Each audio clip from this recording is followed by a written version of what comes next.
आणि तेवढी क्षमता त्यांच्या गोलंदाजांमध्ये सुद्धा नक्की असणार। शेवटचं षटक घेऊन येतोय गोलंदाज सूरज पाटील। सूरज पाटीलने अलिबागमध्ये भरपूर सारं क्रिकेट खेळलंय। सूरज पाटीलला गोलंदाजी करताना मी खूप कमी वेळेला पाहिलंय, परंतु फलंदाजीमध्ये त्याचा अगदी नेत्रदीपक फलंदाजी आपण नेहमी पाहत असतो। विश्वास नाखवा यांचं सुद्धा आगमन झालेलं आहे। मी त्यांना सुद्धा विनंती करतोय आमच्या केजी मित्रमंडळातर्फे की येऊन आपण स्थानापन्न व्हायचं आहे, कारण त्यांच्या संघाचा मालकीचा हा संघ याच्यानंतर सामना होणार आहे साईबाबा बोडणी।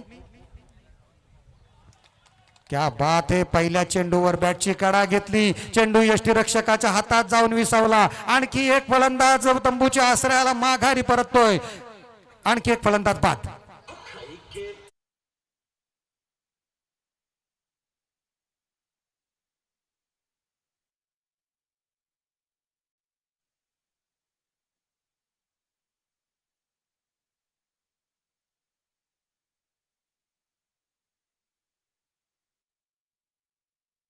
गुणी खेळाडू आपण बघतोय, कोणतीही मोठ्या स्पर्धेमध्ये आपण त्याचा हिस्सा असतो। तो सूरज पाटील प्रत्येक स्पर्धांमध्ये अलिबागकरांना किंवा रायगडवासियांना तो दिसत असतो। प्रत्येक स्पर्धामध्ये best bowling, best batter allrounder, म्हणजे कोट कसल्या पद्धतीचा ऑलराऊंडर आहे, बेस्ट बॉलिंग ऑलराऊंडर आहे का बॅटर ऑलराऊंडर आहे? बॅटर ऑलराऊंडर आहे। सलामीला येतो, चांगली फलंदाजी करतो, गोलंदाजी अतिशय चांगली करत असतो। नवीन फलंदाज मैदानात येतोय उजेर शेख, फिरोज शेख यांचे बंधू उजेर शेख।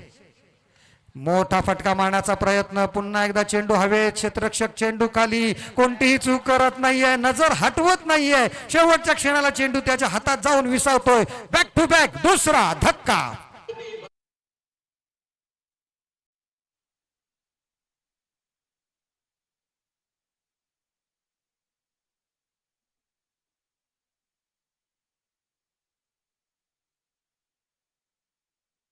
संघाचा संगणक तसेच चित्रलेखा पाटील पुरस्कृत युवी स्पोर्ट रिलायन्स नवगाव संघाचा संगणक चला लगेच टॉस साठी यायचं आहे, कारण शेवटचं षटक सुरू आहे।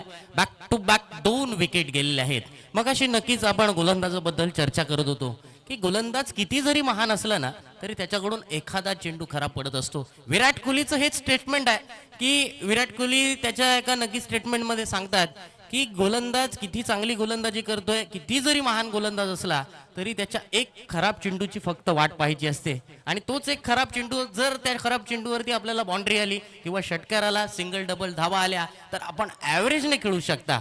अगदी क्रिकेटमध्ये विराट कोहलीला रन मशीन म्हटलं जातं, चेस मास्टर का म्हटलं जातं, कारण चेस मास्टर या खेळाडूला खऱ्या अर्थानं कॅल्क्युलेशनने खेळावं लागतं।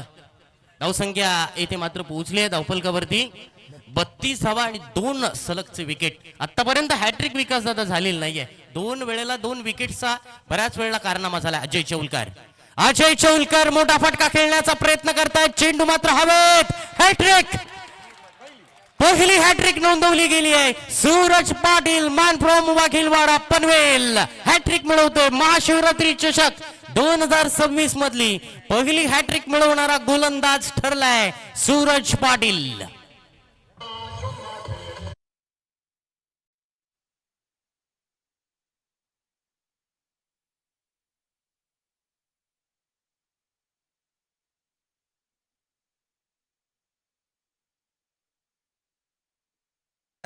स्लॉग ओव्हर आहे, यामध्ये 20 धावा कमीत कमी येतील, परंतु सूरज पाटीलने या सर्वांना पूर्ण विराम दिला। पहिल्या 3 चेंडूंवर हॅट्रिक घेत त्याने बॅकफुटवर पाठवलेलं आहे, ते म्हणजे जॅक स्पॅरो शंभूलवर बोर्डने पुरस्कृत ओम साई नवगाव संघाला। नवीन बॅटर मैदानात येतोय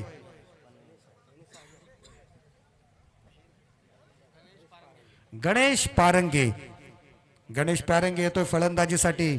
7वा फलंदाज बाद झाल्यानंतर त्याला फलंदाजीची संधी प्राप्त झाली आहे, आणि तो फलंदाजीला आल्यानंतर त्याच्या वाटेला असणार आहे 3 चेंडू। बघूया 3 चेंडूंचा सामना कशा पद्धतीने करेल, कशा पद्धतीने धावा मारेल। 3 चेंडूत 18 धावा काढेल का, किंवा 3 चेंडूत कमीत कमी 2 मोठे षटकार मारेल का, बघू येणारं उत्तर समजणार। कारण उत्तराची गोलंदाजी करतोय ना सूरज पाटील, अचूक टप्प्यावर गोलंदाजी करतोय, तो सुद्धा दोन्ही बाजूला चेंडू फिरवण्यात माहीर आहे। आमच्या बाजूला स्क्रीन पाहिजे होतं, म्हणजे जेणेकरून आम्हाला गोलंदाजीचं वैविध्यपूर्णता दिसली असती, कशा पद्धतीने गोलंदाजी केली जाते।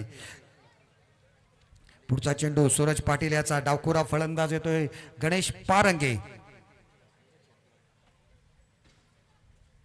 चांगला चेंडू, पुन्हा एकदा धाव घेण्याचा प्रयत्नामध्ये आणखी एक फलंदाज, धावचीच्या स्वरूपात बाद.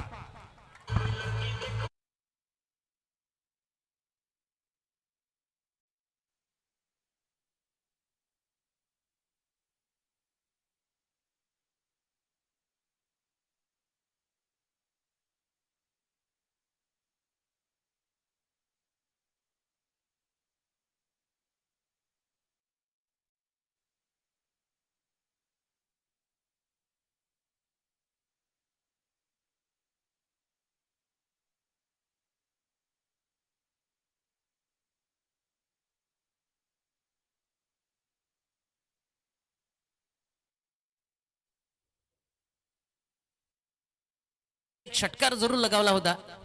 अक्षयने ते चेंडू हवेमध्ये खेळलाय, मात्र या षटकातील 5वी विकेट मिळणार का? आणि 5वी विकेट मिळवली आहे सूरजने, मिळवली आहे 4थी विकेट. जबरदस्त येथे गोलंदाजी, विकेट डाऊन.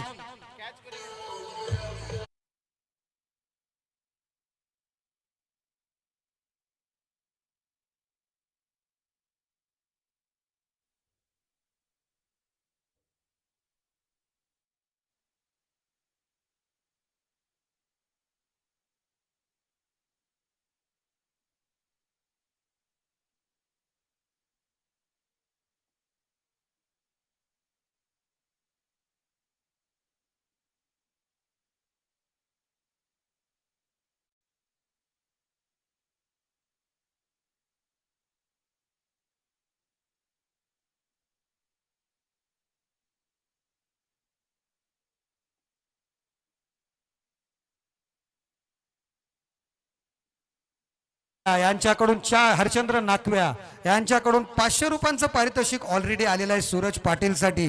4 विकेट लगातार काढलेल्या आहेत त्यांनी. या षटकामध्ये एकही धाव खर्च केली नाही. त्यांच्यावर बेहद खुश आहेत हरचंद्र नाकवा.